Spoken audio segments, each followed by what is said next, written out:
लेश नहीं।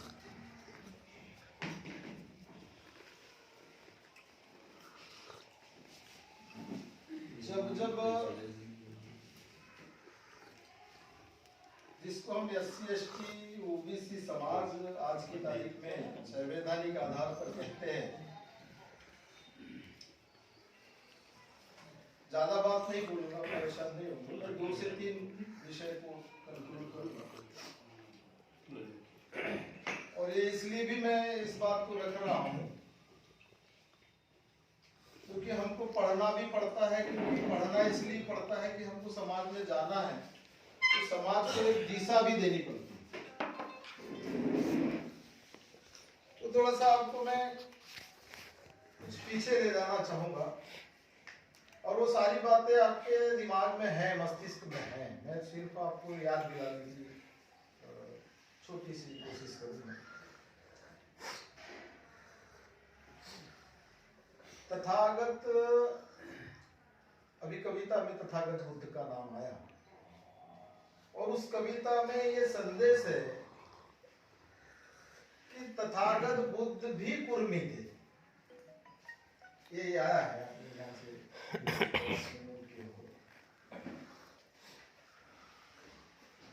तो तथागत बुद्ध जो थे, उनके पिता का जो नाम था वो था शुद्धोधन। ये भी शायद आपके जानकारी है। और उस समय समाज में 2 शब्द बहुत प्रचलित थे, आज भी वो यदा कदा वो शब्द सुनने को मिलते हैं।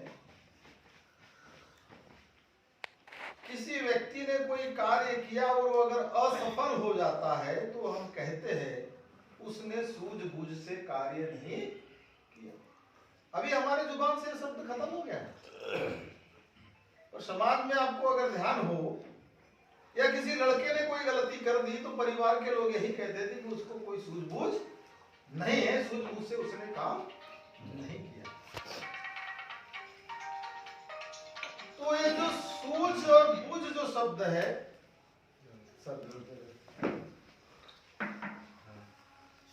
ये शब्द का एक इतिहास है। वो जो सूझ शब्द है पाली में वो शुद्ध होता है। वो जो शब्द है सूझ शब्द, वो पाली भाषा में उसका शुद्ध होता है। और जब पाली भाषा से आप उसको संस्कृत में ट्रांसलेट करते हैं तो वो सूत्र हो जाता है। ये भाषा शास्त्र की बात आपके सामने में बताना चाहता। तो जो शुद्धोधन नाम है, तो शुद्धिकरण, शुद्धिकरण एक शब्द है, शुद्धिकरण। तो शुद्ध यानी प्योर, साफ। और जो वोदन शब्द है, आप अगर हिंदी साहित्य में उसका अर्थ देखते तो वोदन यानी होता है चावल। वोदन मीन्स चावल। और जो चावल है, कौन सा चावल? शुद्ध चावल, प्यूरिफाइड, साफ चावल। उस आधार पर शुद्धोधन है। अर्थात तथागत बुद्ध के पुरखे कृषक थे, ये आपका सर्वमान्य शब्द है। उस आधार पर मराठी में जो शब्द है कुनभी, कुरी यानी मिट्टी होती है। अब हिंदी साहित्य में शब्द देखिए, और पी यानी बोलने वाला। इसका मतलब है कि हम सारे जाति के जो लोग हैं बुद्धा के जमाने के पहले से और बाद भी, हम सारे लोग भारत के भूमिपुत्र हैं। हम सारे लोग भारत के प्योर प्लेन है, प्योर ब्रांड, प्योराइड लोग हैं। और जब प्योराइड है अर्थात हम में घाल में लुआ नहीं है, तो फिर हम सवर्ण हैं। हमें वर्ण संकरण नहीं है, इसलिए हम सवर्ण हैं। दूसरी बात, इतिहास खत्म हो गया, वो जिन भी कारणों से रहा उस कारणों में मैं जाना नहीं चाहता, और राष्ट्रपिता फूले को शिक्षा लेने का अवसर मिला अंग्रेजी काल में, तो उनको सबसे पहले अगर किसी चीज की आवश्यकता महसूस हुई तो अपने अपने समाज के प्रतीक कौन है, काहे की आवश्यकता महसूस हुई। फॉर एग्जाम्पल, जिसके पिताजी जैसे दादा आज मिलिट्री में है और दादा इस दुनिया से चले गए, तो नाती जो है वो किसका रेफरेंस देगा, बाबा जी, बाबा जी। क्योंकि ये जो प्रतीक है, ये प्रतीक उसको समाज जीवन में मान सम्मान दिलाता है। तो फूले को यह आवश्यकता महसूस हुई, और फूले मरार जाति के, काछी जाति के व्यक्ति थे, और उन्होंने जब ये शिक्षा ग्रहण की तो शिक्षा ग्रहण करने के बाद उनको काहे की आवश्यकता महसूस हुई कि मेरे समाज में, मैं जिस समाज में पैदा हुआ, शूद्र अति शूद्र समाज में, इसका प्रतीक कौन है, और उन्होंने प्रतीक खोजा। तब तक शिवाजी महाराज को कोई जानता नहीं था, और उन्होंने रायगढ़ जाकर शिवाजी महाराज की समाधि ढूंढी, और ढूंढी ही नहीं, उनके नाम पर पोवाड़ा यानी साहित्य का निर्माण। तो हमारे पास शिवाजी महाराज राष्ट्रपिता फूले से है, किसके माध्यम से, फूले जी के माध्यम से। तो हम ये कह सकते हैं कि शिवाजी महाराज की जब ये सारी विरासत उन्होंने खोजा, तो फूले साहब ने कहा कि शिवाजी महाराज का मैं अकेला ही वारिस बचा हुआ हूं, और जो वारिस होता है वो विरासत बनाता है, विरासत खोता नहीं। ये हमारे लिए थोड़ा सा सोचने का मामला है। जिस महापुरुष की जयंती आज हम मना रहे हैं, ये नाम किसी के लिए अनजाना नहीं है। वो जिस जाति में हुए उसके लिए तो छोड़िए, तो जाति का गर्व कहना है, पर वल्लभ भाई पटेल की जिन जिन को जरूरत है, किसकी जरूरत है, उस जाति की जरूरत नहीं है, किसकी जरूरत है, उस प्रतीक जो हमारा प्रतीक है, हमारे गर्व का जो आधार है, उसको जिस जिसको जरूरत पड़ती वो इसका इस्तेमाल करता है। इसकी जिम्मेदारी, अगर हम वल्लभ भाई पटेल के अनुयायी है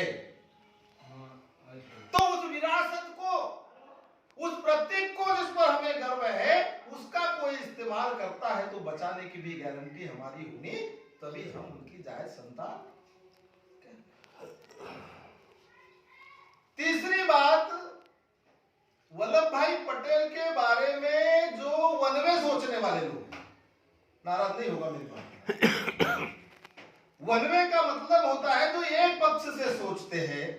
तो हमारी अमोल सर से निरंतर इस बात पर डिस्कस होते रहते हैं कि सर ये बताइए, ये आंबेडकरी मूवमेंट चलाने वाले लोग वल्लभ भाई पटेल को डिसलॉयल साबित करते हैं, हमें गद्दार साबित करते हैं, आपका क्या कहना है, आपका क्या कहना है? बहुत बार इस बात पर चर्चा, नागराज भैया तो लड़ पड़े थे भी परसों इसी बात पर।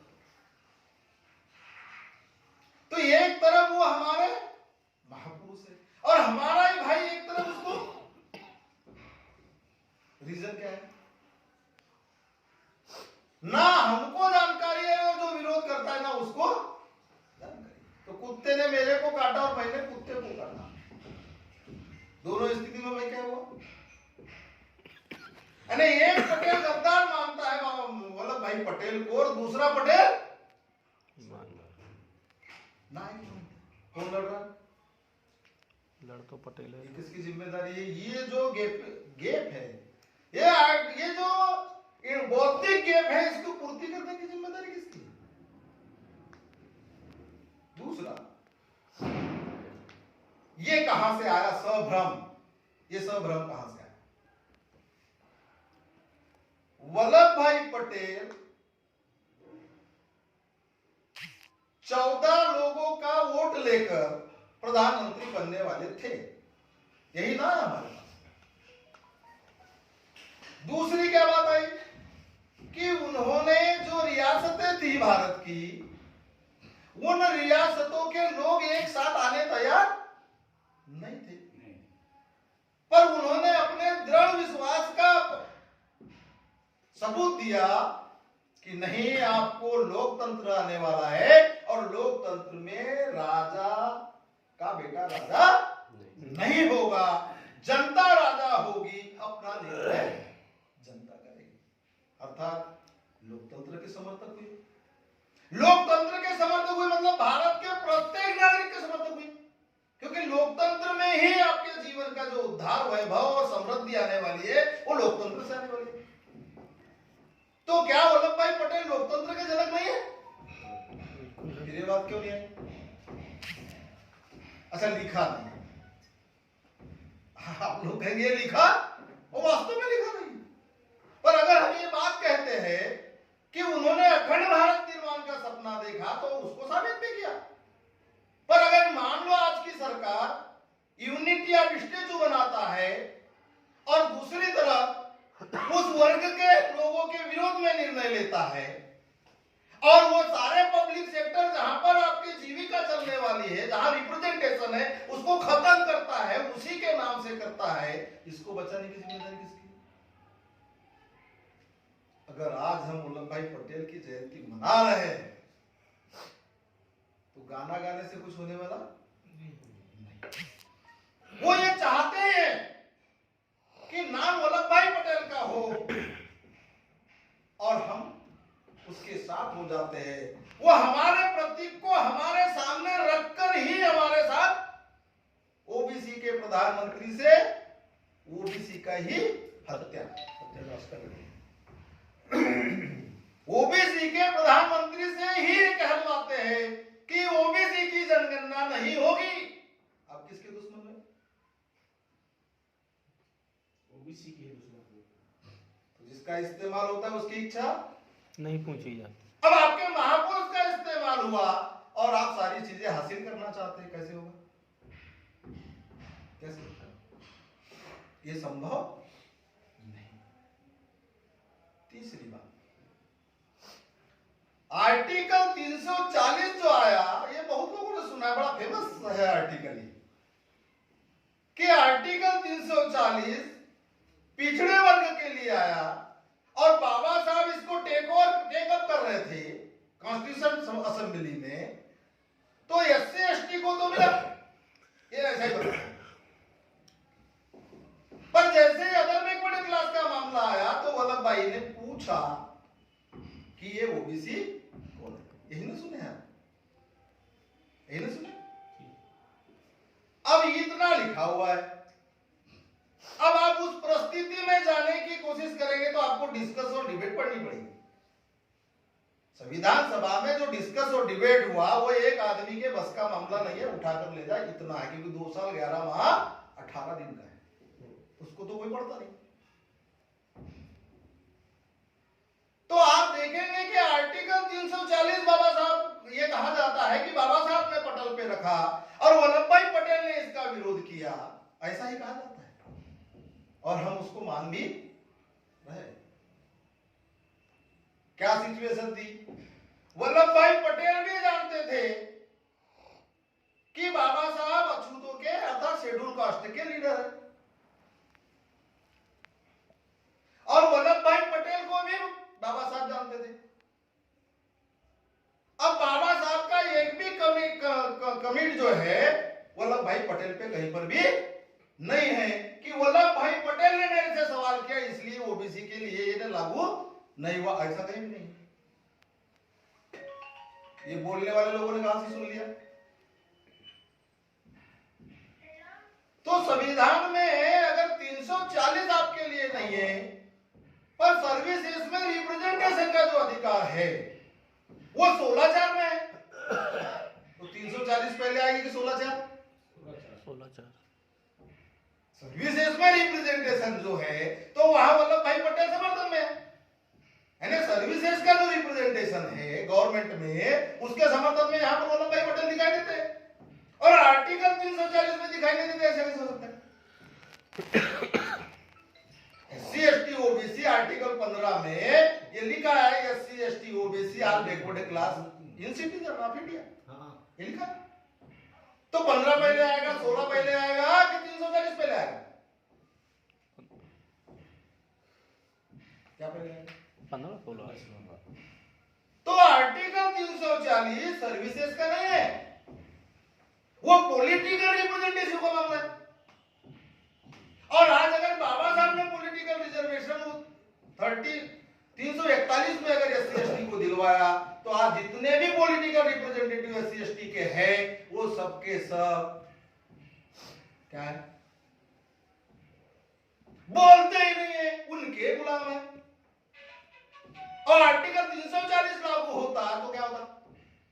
आपके भी रिप्रेजेंटेटिव रिजर्व कोटे से जाते तो क्या करते? वो भी नहीं बोलते। क्या करते? उन्हीं जैसे रहते। हमारी समस्या कहां है? वल्लभ भाई पटेल आर्टिकल 15(4) में समर्थन में है। आर्टिकल 15(4) क्या है? SC/ST OBC are backward class of citizen, ये लिखा है वो संविधान में। क्या देखिए, अर्थात 33 साल तक आपका जन्म होना चाहिए, इसके पक्ष में है। और 340 5 साल के लिए जन्म होना चाहिए। आपको किसकी जरूरत है? किसकी जरूरत है? सर किसकी जरूरत है? आप आत्मनिर्भर कैसे बनेंगे? 5 साल वाले से बनेंगे कि 35 साल वाले से बनेंगे? खुद स्वाद चख रहे हैं, खुद स्वाद, और दूसरे को बताते खट्टा है।